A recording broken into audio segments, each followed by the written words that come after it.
Welcome to the Ecom Breakthrough Podcast. Are you ready to unlock the full potential and growth in your business? You've already crossed 7 figures in sales, but the challenge is knowing how to take your business to the next level.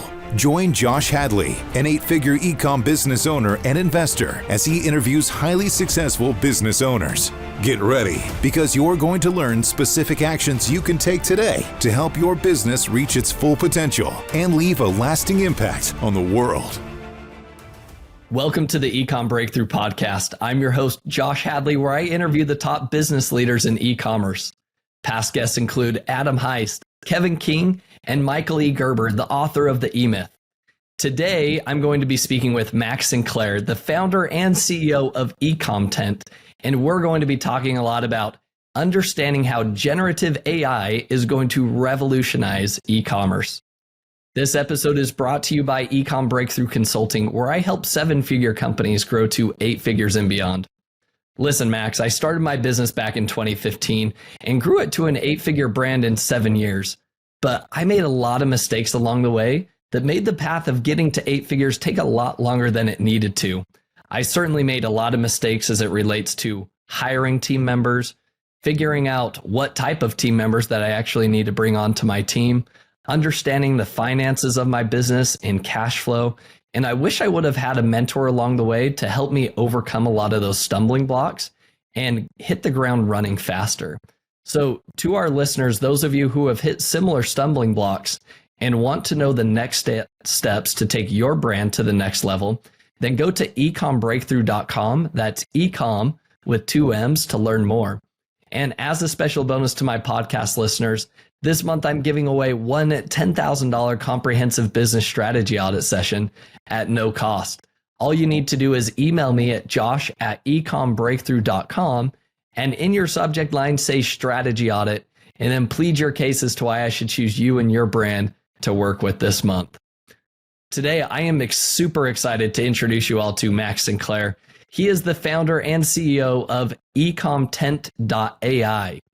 Ecom enables the creation of product listings with generative AI, including creating lifestyle images of your product in any scenario and generating optimized copy and infographics. Prior to founding Ecom, Max spent over 6 years working at Amazon.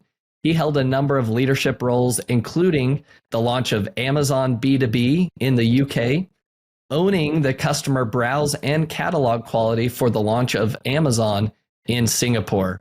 So with that introduction, welcome to the show, Max. Thank you, Josh. Great to be here. And I've now got a new goal of being one of the 3 names that you kind of intro with. So hopefully one day that will be me in there as a leader. But yeah, great to be here. Thank you.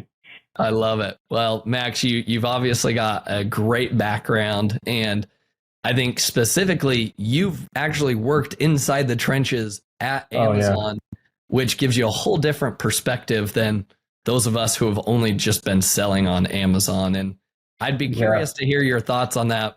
You know, how do you see that as one of your advantages? Like, what have you learned from working at Amazon that now kind of gives you a better understanding or has opened up your eyes to different things that maybe sellers don't understand? It's a great question. And I like the phrase that you use, in the trenches, because I can tell you when I first started, I was in kind of like a sales role. I was basically like my first 3 months, and I moved quickly out of it because I hated it.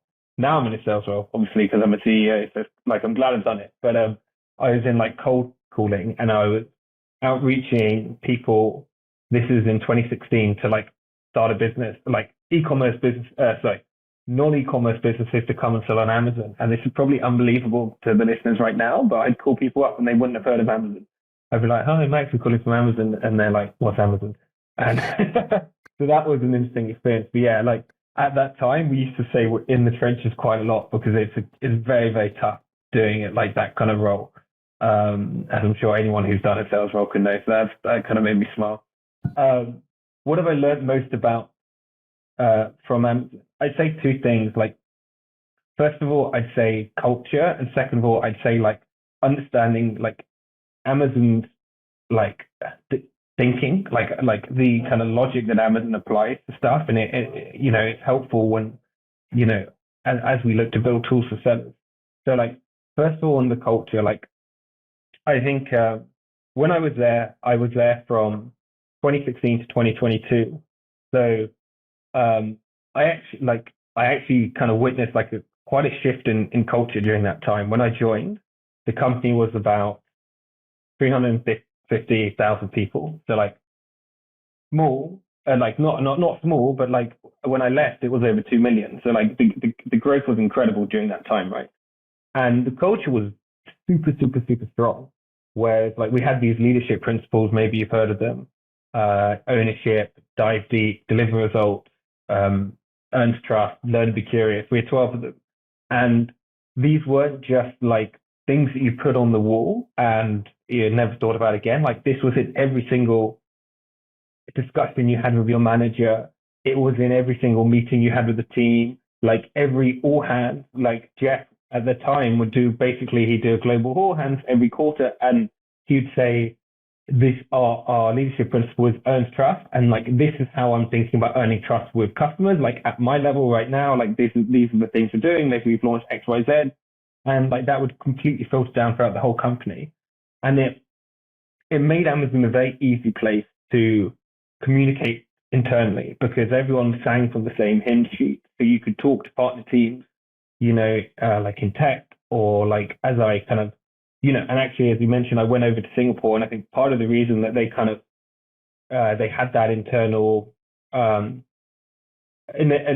of like taking people, like it's called the Global Talent Program. They literally take people from like, established marketplaces, send them out to new ones to help launch.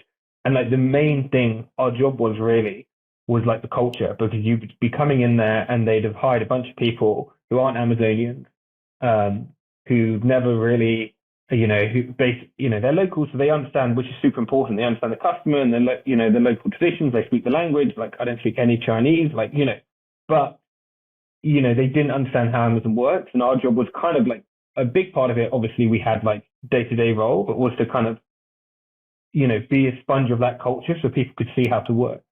So that's something that we've taken into our own company. I'd say the second thing is how Amazon thinks. This is super important when like we're building tools. Like I know pretty well how A9 works. I know I have mentors in that team. I know where they're going with it. Like I'm still in contact with some people I used to work with there, and I understand like their goals from 6 years working there and like what that means now, and therefore like what we should do and what we shouldn't do in our tools. And like, I can give you one concrete example of that. The biggest example is like everyone knows that ChatGPT is around. Everyone knows that you can go on Helium 10 and you can get a bunch of keywords. Every other like AI, we have like an AI listing copy tool. And the one difference between my tool, Ecomm, and everyone else's tool, and I'm not going to name them specifically, is that everyone else is focused on keyword stuffing. Take this keyword, stuff them in as much as you can, use AI. It's super, not hard. You get an Amazon API, you get ChatGPT, bung it together, there's your listing. That's not at all how Amazon thinks, right? Amazon cares about the quality of their listings. They care about, giving a great customer experience. They know that sellers are looking at little tips and, tricks and whatever else to try and get ahead. And the algorithms are extremely complex, and they're not just looking at keywords. They're looking at, does the customer come onto your listing and then move off to another listing in the similar category? Because if it does that, then clearly your listing isn't answering the question they're looking for, which is going to, impact you. And they're looking at how long people stay on the listing, and obviously conversion, obviously. But like, there's multiple things they're looking at, which means that there's no kind of cheat code in this, right? There's no like, let's just stuff a load of keywords and then we're going to have an amazing, and then suddenly we're going to sell. And I guarantee, like, if any of definitely by the time this comes out next year, but like even at this point, like anyone who's actually used one of these tools, has your ranking gone up? Has your conversion gone up? No. I'd almost guarantee no, because they're super aware that this is happening, and that anyone, like, you don't even need to be using a tool. You could just do it yourself on ChatGPT and keywords. So like that's one small example of like how it frames how we think about what we're building here. Interesting. No, I love that. I think that, you know, to our listeners, you're hearing from somebody that understands intimately the A9 algorithm that helps rank and categorize products on Amazon. So Max is not just shooting from the hip of thinking, you know, this is the way I think things work. Max knows exactly what is working. Now he's not privileged enough to be able to say this. I don't like, it's an algorithm. There's different weights. They change the weights constantly. And I haven't been in the business for a year. So I'm not saying that I know the A9 algorithms, but I know the core things that come in, and I've set up a marketplace on the back end, right? Like I've set up a browser, like literally launched a browser over Singapore. So I understand like how that interacts with A9. And so I have like a basic foundation, if that makes sense. Yeah. You have the frame, and I think that's the most important thing. So Max, knowing that you have this background of A9, what would be your actionable like takeaway for these sellers that are listening that are 7-figure sellers? They want to scale to 8 figures and beyond. What would be your number one like advice or recommendation for them moving forward? I mean, I'm not like, I think the best thing you can do on like, if we're talking about a listing, is make a listing that your customers actually want, right? Make something that reads naturally in a human way. Keywords are obviously important, and I'm not saying, you know, don't put keywords in there, and you should definitely have like, you know, your most important keywords in the title. But also I think there's what we've tried to build and what we have built is like the psychological elements of like how the copy should work in the text, for example. So like, you know, introducing scarcity, like buy now before, you know, Christmas stock runs out or something like that. No, we're not in Christmas anymore. Maybe we're by Prime Day, but like buy now before Prime Day stock's run out. Introducing like enabling the customer to visualize using your product. Not just like, you know, like, I don't know, playing a game with your, like if you're selling a card game, like playing a game with your family, or hiking up a mountain. Like there's certain, and then making that like cohesive across the listing, with the lifestyle images, with the infographic. I think that's, and that's, you know, that's how I think about it. And do I think AI can do this? Definitely, right? But I think you have to have smart AI. I don't think you can just like use something which is a plug into ChatGPT and create this. So, you know, I think you would be able to get there. Like, you know, you can get there for free with prompting and rewriting yourself, for sure. Yeah, no, makes a lot of sense. So focusing on, you know, what Amazon cares about is the customer experience. It's a great customer experience. Exactly. Like it's not complicated. Yeah. Focus on that. And then, like, I think you shouldn't second guess how complex and intelligent these algorithms are. They are, and it's not one algorithm. There's multiple, and they have different weights, and they change the weights based on all of these metrics that they're looking at. So you're not going to be able to, like, I don't think you're going to be able to cheat the system. Like, you're going to have a great product first and foremostly, right? They're going to realize that, and then beyond that, you can definitely, you know, have a great product listing and that reads like a human and like, triggers all those things and has the right keywords and, you know, everything else. Yeah, no, makes a lot of sense. It goes back to a very basic foundation of Business 101, which is create a really good product that's unique, that's differentiated, and then create listing images and product copy that sells it, that helps people understand how it's going to solve their pain points. And obviously, Ecom does a lot of that. But Max, you are so heavily invested in AI. You've been studying AI. You've been looking at, you know, where the puck is moving and how AI is literally going to revolutionize e-commerce as a whole. We also know that Amazon has Project Nile, right? Which is like, how do they incorporate AI into the customer experience when they're searching for products? So Max, I'm curious, I want to ask you this question. How do you feel like AI is going to change e-commerce in the next 3 to 5 years? Well, in the next 3 to 5 years, I think the immediate one, which may be historical by the time this is coming out, right? But I think the major one is there will have to be a co-pilot. Like, as you say, Project Nod, there will have to be a co-pilot on Amazon where you kind of have this kind of ChatGPT or Bing experience. You type in, a product. Amazon has, like, if you think about the advantages they have, it's all of the data on their customers, right? So rather than surfacing something, when I say, like, I'm looking for a new t-shirt, they know that I'm a size medium because I always buy medium. They know that I always buy these specific colors. They know I'm, where I'm based and like what the trends are in this area. So like they have a huge advantage in doing this. And you're already seeing startup copiers, like someone, they're called like Ollie.ai. Basically it's like shopping, but text to, like a ChatGPT thing where you text in like, I'm looking for a t-shirt, and it will like give you that experience. Now, the killer of this is obviously PPC, right? Like when you're doing this, you're surfacing 3 or 4 or 5, I don't know, like a small number of highly targeted, highly relevant products. And you're kind of getting rid of like this, like search and scroll.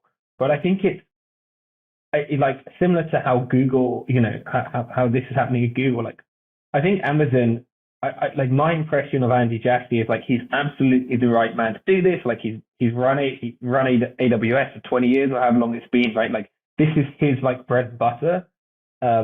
Maybe they even knew, like they even forced, like I don't know, because it was like 2019 when he came, so they probably didn't know, but it's certainly good luck, right? Or maybe they didn't know. Maybe they're cleverer than I am, right?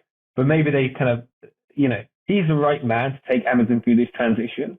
I think knowing all the problems that Amazon faces in terms of like, they've got too much square footage and they're bringing it back from COVID, and like they've done a bunch of redundancies, and like, it's an absolutely exciting direction that you can imagine like they're very passionate and excited about. So I think they're highly, highly motivated to go in this direction, and I'm sure they will. And obviously Project Now, like it's not really a secret anymore. Like they are, and they've hired these people, like, they've hired, I think almost like 6 months ago now, like people with a job description, which literally said like reinvent search. So it's definitely coming, and I think it'll be coming soon. And I would imagine at first it'll be a co-pilot, which is kind of like, like on the bit, if you've used Bing Chrome, where you can use main search or you can use this like AI powered search. I think like my guess is like different customers will want different things, and like it will evolve, but certainly the fallback is PPC, and obviously Amazon now makes more money for its advertising business, and its Prime membership is an enormous amount. I think it's like 40 billion of revenue for advertising, and that's going to have to be, they're going to have to kill it in some ways, which obviously changes the game for sellers and how they think about how they think about their businesses. But again, if you think about what Amazon's trying to do, it's like its objective, like statement objective, is to make the Earth's most customer-centric company. That's the mission of Amazon, right? So therefore, like is having a massive advertising business the most customer-centric company? No, right? It's not. So I think they'll be very happy to kind of take those risks, and you've got new leadership, and I think you'll be very motivated to like oversee this change. So I think it's definitely coming, and I think the whole PPC game is going to change. I think the biggest risk that Amazon faces is kind of and this is on the 5-year spectrum to your question, is what happens with the likes of Inflection AI, and which is a startup Reid Hoffman, founder of LinkedIn and PayPal, and big investor in OpenAI, has co-founded. And like these kind of like AGI, and the whole discussion around like actual like what we have now, which is generative AI, has no inherent intelligence to it, and we can get into that discussion. But like this intelligence is coming, and everyone's very worried about it, right? Like there's been this summit in the UK with Rishi Sunak, the Prime Minister, and Elon Musk. Like this stuff is coming, and it's not far away. So how that changes the game for Amazon, because in that world you could see like a personal AI assistant. It knows you even more intimately than an Amazon does. Maybe because you're talking to it, maybe because it's managing your calendar and it's managing it's just managing a lot more stuff for you. So it has a lot more better data. And you don't even go to an Amazon. You go to this personal assistant AI and you say, hey, like my light's broken. And it knows what light bulb you have because it's plugged into your smart home or something like this. So I think that's the risk. That's the biggest risk that they have, which is kind of like this new platform, which is going to be like, the new web, the new mobile. Like, is there space for like a very well-funded startup like Inflection AI to come in and have like something which is just so much more convenient that like actually people don't go to Amazon anymore because they just trust like this AI agent to do it for them. Yeah, that's a very interesting concept. And I think that, as time goes on, we'll continue to see e-commerce continue to evolve. And I mean, certainly we've seen Amazon evolve over the last decade as well, right? And so most importantly, it's just, staying in tune with what's going on and start making adjustments to your business. So Max, my question would be this then. What would be your advice and recommendations to an Amazon seller if knowing these changes that are going to occur with AI, even though we don't know exactly the entire impact of the AI implementation, what would be your advice for them today? So my advice today would be pretty simple. Like, I think just as sellers have got, online sellers have got very used to like using the web and like managing everything through their laptop and like maybe working remotely and kind of, managing people across multiple time zones. They got very used to this. This is another revolution coming. This arguably is bigger. And therefore they need to get used to it. And like I'm so bullish on this. I think it's got like generative AI, less on AGI, which I think is quite scary, but like on the generative AI where we are right now, I think there's so much opportunities for scaling teams, right? Like just scaling the impact of 1 or 2 people teams to do like 10x the work that they could do a year ago. And which is why like I'm super confident in what we're doing, in Hugging Face, like 40 or 60% of the code, I can't remember what it is like AI written now. So like the base code is written by AI, all the boring stuff, template stuff, and then you like write on top of it. So you can really augment, I don't know what percentage of like Amazon listings and whatnot are by AI, but I guarantee like I would not be, when we started this business like a year ago, like we kind of thought it could be like, it's gone a lot quicker than I assumed, but like I wouldn't be surprised if like 80% of like, listings and images are generated by AI on Amazon and elsewhere soon. So I think getting into it, I know it sounds very cliche, but like getting into it, there's multiple ways of delivering a greater customer experience and augmenting your team, whether that be in customer service and having like really tailored like customer service and helpful customer service on that you're doing, which is like augmented by AI, or what we do, which is like the content, the product listings, the images, the infographics. I think there's so many, like I think forecasting as well, like how you're forecasting your inventory, because generative AI will be better at predicting like what you're going to need and when. I think there's like just getting into it, getting used to it, understanding like the base concepts of what it is. Like it's super important to not view this as like some kind of magical thing. It's not magical. These are master prediction engines. And like understanding exactly like how it works just on like a basic fundamental level, and then starting to pilot it will make you more adapt to like when these changes come at Amazon and Shopify and everywhere else, which are definitely coming. Yeah, makes a lot of sense. So to just kind of reiterate what you talked about, really, you don't know the full spectrum of how AI is going to impact Amazon. But what you can start doing today is start implementing AI into your own business. How are you able to scale your own team? Start getting involved in AI. Don't, pull the covers over your head and think that it's going to go away. Start slowly adopting it in your own business. because as time evolves, you'll be able to see how that will kind of, propel you to the next version of whatever Amazon looks like down the road. So Max, offline, we also talked about how, AI is breaking down a lot of barriers to entry, especially for overseas sellers. And it's going to make the marketplace even more competitive than it already is today. So Max, how does a US-based seller compete with people that are overseas competitors?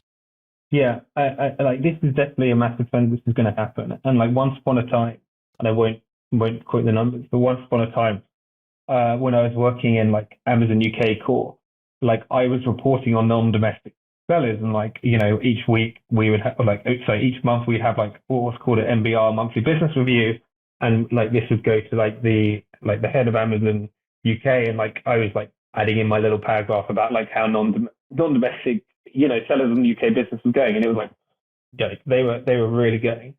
And I think whilst in a past life it was very easy to identify what the non-domestic seller, which ASINs was theirs, right? Because they had super bad, very obviously photoshopped product imagery. The text kind of like was badly spelled, so didn't make sense.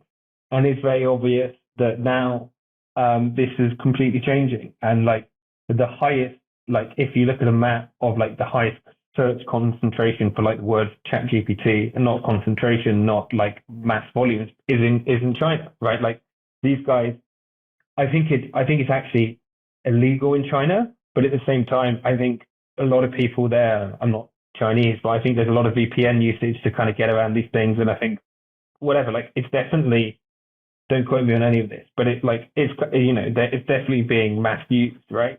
Or like maybe not ChatGPT, but like a tool, one of these tools. So I think the kind of one moat that they had, the domestic sellers had, is kind of now evaporated, of like high, like, you call this kind of higher quality perception. I think what the advantage that the domestic sellers have over the non-domestic still remains like proximity to the customer, right? Fundamentally, I think they know the customer. Hopefully they have a community. I think that's very important, where they can talk to the customers. And they like, this is a huge advantage, right? And this process, and it's something that we're very, like, I'm personally very focused on. Like I try and talk to one customer a day of e-content, understanding like, what do they use? What do they see as a substitution for us, which is sometimes like really interesting because they're not like a direct competitor, but it's like a completely different substitution that you would never imagine. People are like comparing it to, like, understanding, and this is maybe more more relevant for someone like me, but it's definitely relevant also in a kind of product-based business, is like, what couldn't they do with your product that then they like, not a feature that they like to have, which is kind of nice to know, but it's not super useful. What's really useful is like, what did they try and solve beyond what you like in your space that you couldn't do, that like for example, like we like, again, this is a stats thing, but like on our tool we saw a lot of people generating images, and then they're trying to add extra elements to the images through Photoshop and whatever else, and it like that action of like people actually care enough to like do it and then go and find another solution like on top of our existing product, when they're, okay, we're just going to build like a simple edit thing where you can like circle parts of the image and regenerate it. So like, and that comes from just like discussing with your customers what, or customer profiles, if you don't know your customers' numbers, talking to them frequently, understanding like what other pain points they have, and like have actively tried to solve. Like maybe like, this is a stupid example I'm making off the top of my head, but like if you're selling like a coffee mug and they don't think it's warm enough, so they keep on microwaving it like before they go out or whatever, like you can see, okay, like the heat needs to go up because they're like actively trying to do that like action. So I think that's a key advantage. You don't have that if you're non-domestic. It's super hard to talk to the customers, and that's something that I would encourage people to really lean into. Yeah, no, it makes a lot of sense. So to digest all of that, really is building a community for your brand. Yeah. And then being closer to the customer. And I would argue that that will still remain a very big competitive advantage. And you need to double down on that even further as the barriers to entry of, listing copy and images gets broken down, but you can still design and create products that better meet the needs of the US or the UK market, wherever it is that you're selling into, if you know those customers better. And it's a fundamental advantage that will never change, right? Like obviously they have the advantage on price. But like if you know your customer, like, and this is why I think like, startups like us can exist where there's like much bigger, like carbon 6s or helium 10s. Like I'm not saying they're not talking to their customers, but like we have a specific use case. We're talking to people every day and we're understanding, like we have a closer understanding and we're like dedicating our limited resource to that specific thing. And it's the same you could do with in a product business. And it's a huge advantage compared to the Chinese sellers. So yeah, I definitely encourage people to lean into it. I love that. Max, you also talked about, one of the recommendations that you've had in the past has been for people to maybe consider start diversifying off of Amazon to one extent or another. Give me your thoughts. Why would you encourage people to diversify, even though Amazon continues to theoretically take over the world of e-commerce? What's the importance of that and why? Yeah, well, I can repeat a story what I was saying beforehand, which is like, as I mentioned, I used to be an account manager. So this is probably about 9 months into my role at Amazon. And we used to, as account managers, be able to see the individuals and seller support who were working on our tickets. So like you could literally like think we have this, it's called phone book, I think. And like, so you could literally look them up and just chime them, just message them on Slack, or like the internal Slack we have, and just be like, hey, like blah, blah, blah, blah. That was removed maybe 6 months into 2016. So like account managers can no longer like directly influence the support people like in Bangladesh or Hyderabad or wherever they are. And I mean, like you'd say like why, like, why are they doing that? It's very obvious. Like if you care about the best customer service, like, super customer specific, you actually don't want internal people kind of like tricking the system and helping sellers who may or may not have done any wrongdoing. Like, obviously I'm very biased for my sellers. Their revenue is tied to my goals. I need to hit my goals. I'm going to do what I can to get them unblocked ASAP. So they did it for that reason, right? They're customer obsessed. They want to have the best like end customer experience, and sellers come second, like they do.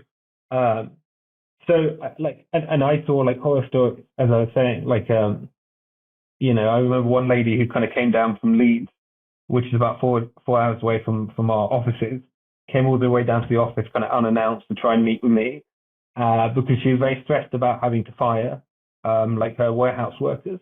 And I completely empathize. It was a very tough situation, but like there's kind of limited stuff that I could do and there's limited stuff that she could do in this new environment, apart from like submit it and wait to see what happens. So I think, diversification is super important. You never want to be like wholly dependent on something.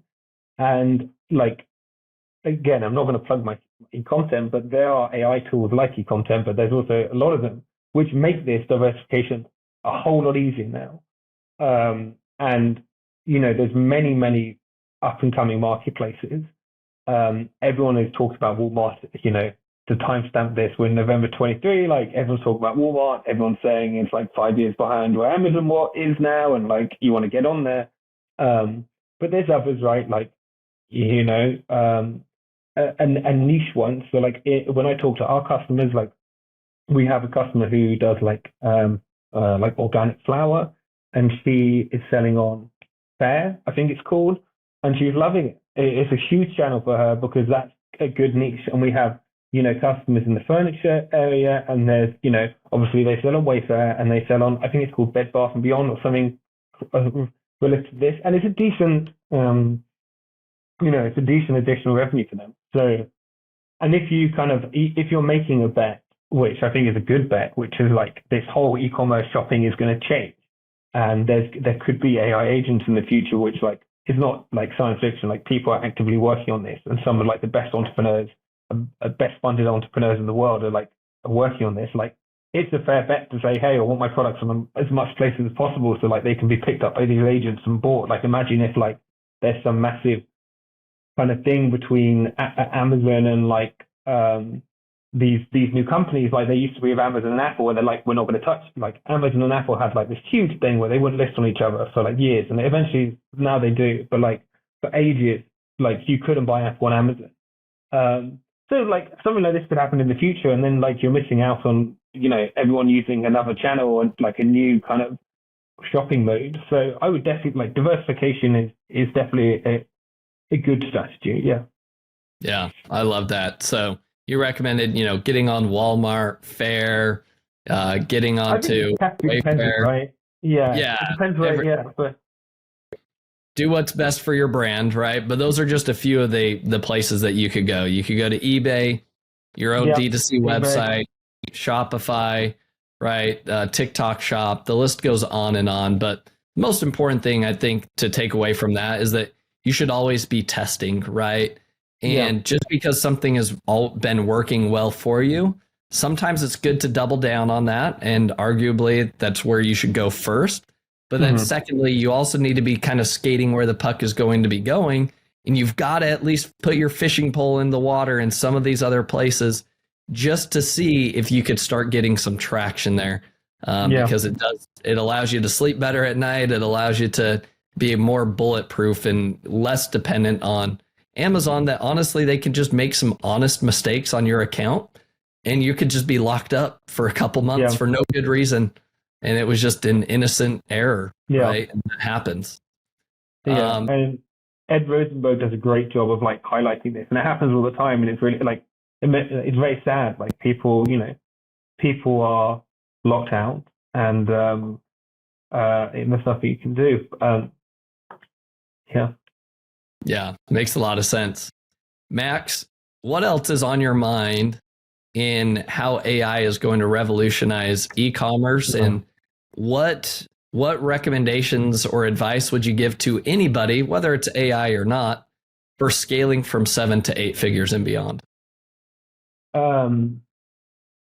Okay. What else is on my mind? So, you know, we're in Q4, but I'm not going to talk about Q4 because it's not coming out of Q4. We talked about, like, I think the big one, which we talked about, was kind of like how search is going to change. I think that's very fundamental.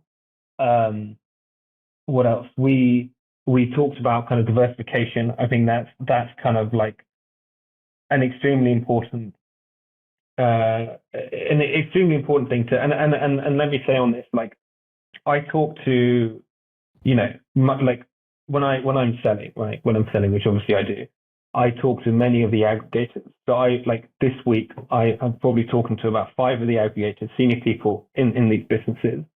And it's clear that these guys all have the strategy of expanding into new marketplaces. Like, it's something I'm hearing again and again and again. And again, this is kind of like why, as we talked about with talking to your customer, like, it's super important to be listening and not just like, I don't go to a sales call and just like trying to sell anything. I always like try and take 20 minutes to listen and then 10 minutes at the end. And it's a big concern of all these guys. And like, they know what, you know, whatever you say, good or bad about the aggregators, they're having a really rough time. But like, there's some smart people in these businesses, and like, for sure, it's a massive strategic thing. They're all thinking about this. They're all thinking about new channels. So like, you know, it's definitely worth doing. So we talked about diversification, obviously this non-domestic kind of challenge, and like talking to your customers. I'd say those are my top 3. I think we've covered them in some detail. I love it. What was the other question, Josh? Sorry. I think that's it. Would you have any other advice for sellers that want to scale from 7 to 8 figures and more?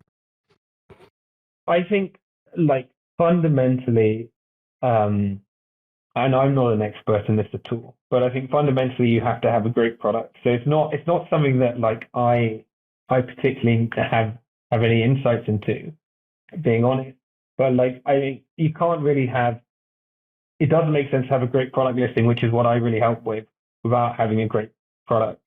And I also don't really have much advice on the paid channels, because when I was an account manager at Amazon, like I saw people like literally pouring money down the drain on ads and stuff. And like, it is really, I'm sure that there's great people out there who know a lot more about this than me.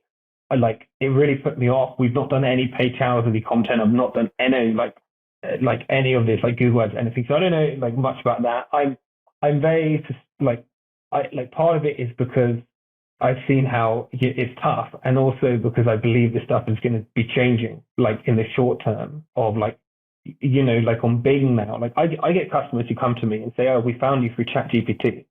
Like they put in the question to ChatGPT and it gave them us, which is crazy, right? Like you can't do paid advertising on ChatGPT, right? Like so, it's I have no idea how they it's really cool, but I think this the world is really changing. So like if you're just focusing on having a great product that customers love, and then you're focusing on honest and like accurate marketing of that on the product listing, beautiful images, triggering emotion, and like visually super impressive and very clear what the benefits are from your infographics, and the copy kind of generates a sense of like emotion, but at the same time a sense of like scarcity and urgency and acting now, which is like what we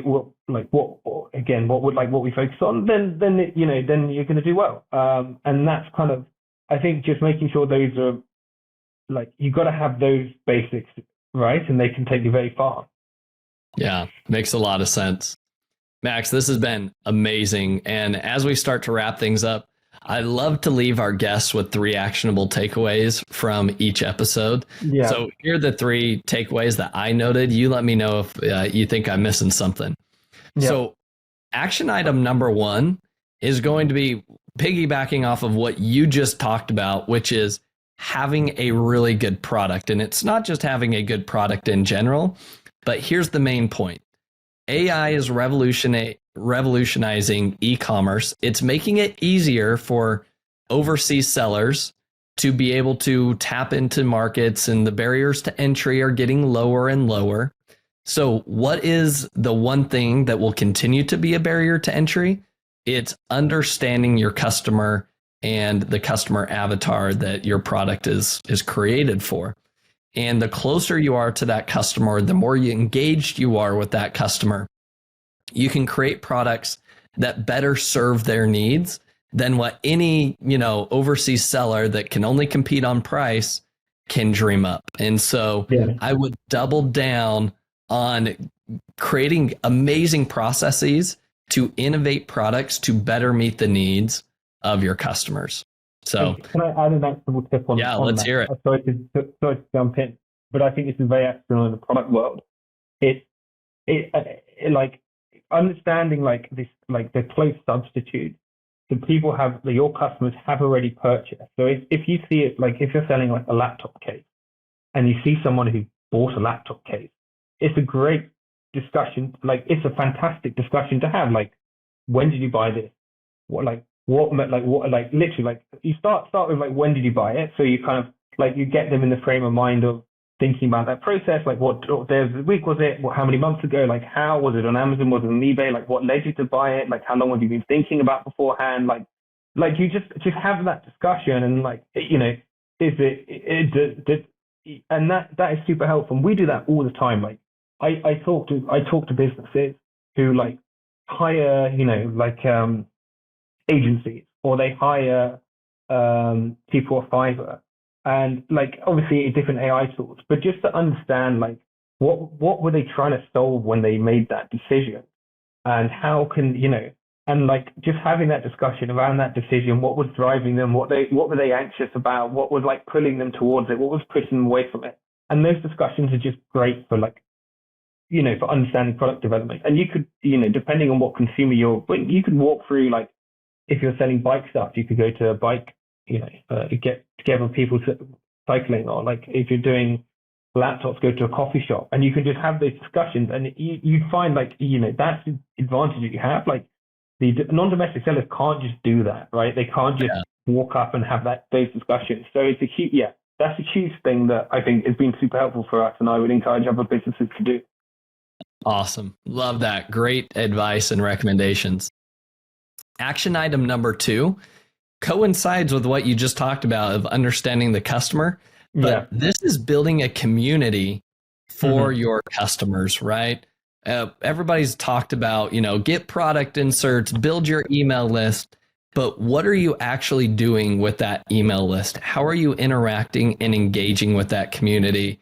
And that's something that, I've taken away, that like, we're going to double down on this whole community, because if you can have 1,000 raving fans, you could really move into any new channels and they'll continue to follow you wherever you go. And so I think doubling down on community would be action item number 2. If you're not doing that, start sending out emails, text messages, create a Facebook group, so that you're interacting with that community on a regular basis and you stay top of mind to your customers.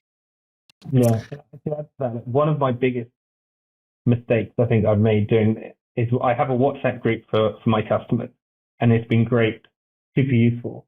And I actually put it on my website, so now anyone can join it, which was a massive mistake, because we get like lots of random people. The WhatsApp community is a lot bigger now. There's some spammy messages every now and again, and like the chat, which used to be like quite alive, has died. So like it was way better when I had like a small WhatsApp of like 35 people who I all knew were customers and I all met in person, and I had like added them to this WhatsApp. And then when we were discussing product features or whatever, I would always just message people and like put in a group and like, hey, who wants to try this? And it was so useful. So I think it's quality, not quantity of that as well. Like I really wish I hadn't put this group on my website, because now, now it's less good. But anyone listening to this, please join, because I imagine you're the kind of person that I want on there. I love that. Great example and great case study. All right. So our final and third action item is that you need to start adopting AI, no matter what it is, right? Whether it is using AI to create the copy, the bullet points for your listing, or main images for your listing, or if it's using Dolly or Midjourney to come up with differentiated product ideas in general, and maybe serving those ideas to your community, getting their feedback on it.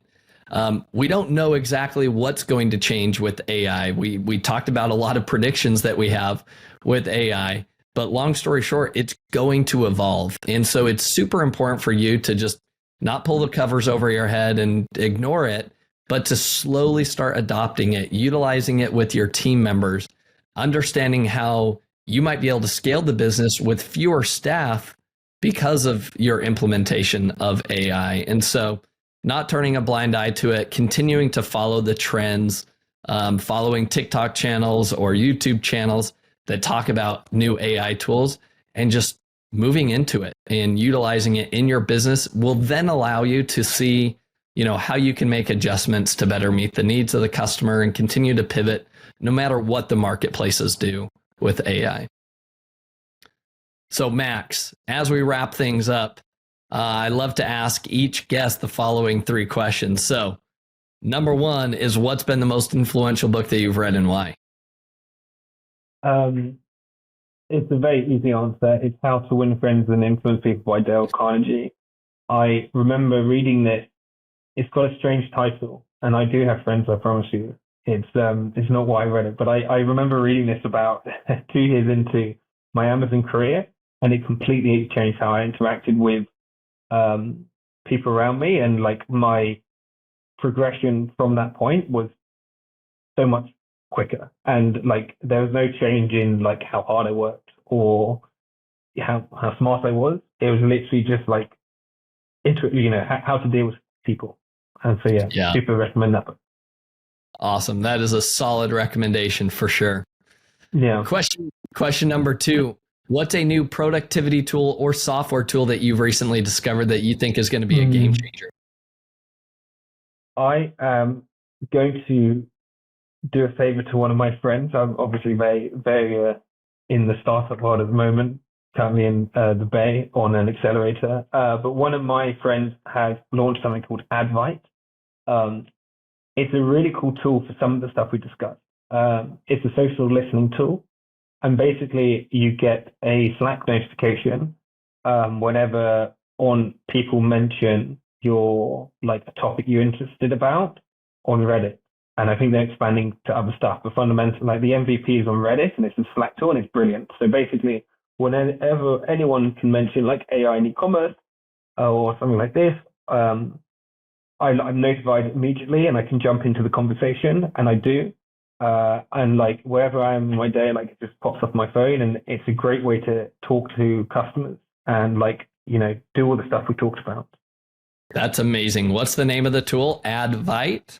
Advite, I believe advite.ai. Yeah. So yeah, Advite, ADVITE.ai. All right. Advite. Great. Yeah, the founders are really good, really determined. They're gonna this is gonna be massive, I think. So I have full faith in them. I love that. I love new tools, new AI tools like this. This is fantastic. Mm-hmm. All right, last question here, Max. Who is somebody that you admire or respect the most in the e-commerce space that other people should be following, and why? I mentioned Ed. I'm very grateful for Ed. I think he does a great job for kind of all this seller suppression stuff. I think he's amazing. I think the other person I call out is John Durkett. Maybe you've had him on the podcast. He's ex-Amazonian.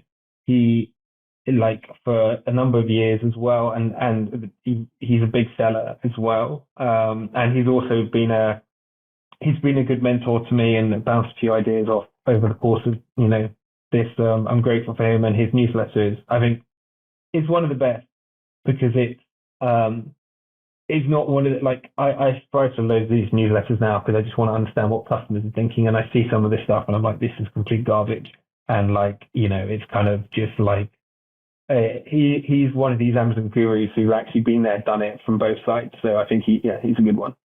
Yeah, those are both some solid recommendations, and we do have John Durkett's on the pipeline for one of our podcasts, so he will be coming up. I hope he shouts out me. Joking. So stay tuned for his episode. Well, Max, this has been an exciting episode. If people want to learn more about your software, your tool that you're doing, or follow you, where can people learn more? I'm probably most active on LinkedIn, as cringy as that sounds. So Max Sinclair on LinkedIn.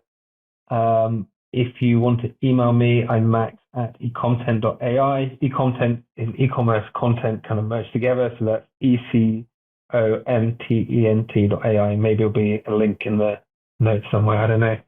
Yes, there will. There will be. Okay. So you can find me there. Awesome. Well, Max, thanks so much for giving us your time today and for sharing all these great strategies and helping us gain some predictions of where things are going with AI and how that we can stay ahead of everything. So thanks again for your time. Thank you, Josh. Great to talk to you. Thank you for listening. Visit ecombreakthrough.com for more information. If you've enjoyed today's episode, the best way you can show your appreciation is by clicking the subscribe button and quickly leaving a review. See you again next time.